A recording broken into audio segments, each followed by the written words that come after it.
Over speed ને પકડવા માટે ઇન્ટરસેપ્ટર લગાવ્યા, ઈ મેમો તો ઘરે ઘરે મોકલાયા, ઠેર ઠેર કેમેરા લગાવાયા ને હેલ્મેટ નહીં પહેરવાના તો કરોડો ઉઘરાવ્યા.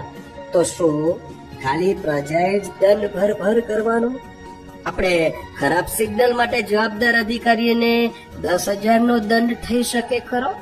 ખરાબ ફૂટપાથ હોય તો તે માટે જવાબદાર અધિકારીને આમ 15,000 નો દંડ થઈ શકે ખરો? રસ્તા પર ખાડા માટે જવાબદાર અધિકારીને 20,000 નો દંડ થઈ શકે ખરો?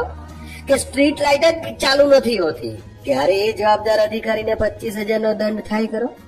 રસ્તા પર કચરો પડ્યો છે તો તે જવાબદાર અધિકારીને આપણે આમ 30,000 નો દંડ ભરે થઈ શકે ખરો?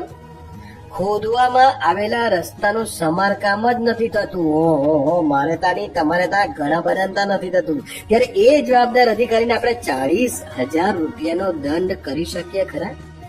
કે રખડતી ગાય માતા તેમજ કૂતરાઓ એ બધા કરડી જાય છે ત્યારે જે તે અધિકારીને આપણે 50,000 નો દંડ કરાવી શકીએ ખરા?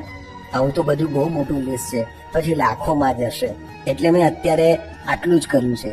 તમને શું લાગે છે કેટલો દંડ ક્યારે કયા અધિકારીને થવો જોઈએ? કમેન્ટ બોક્સમાં જણાવો.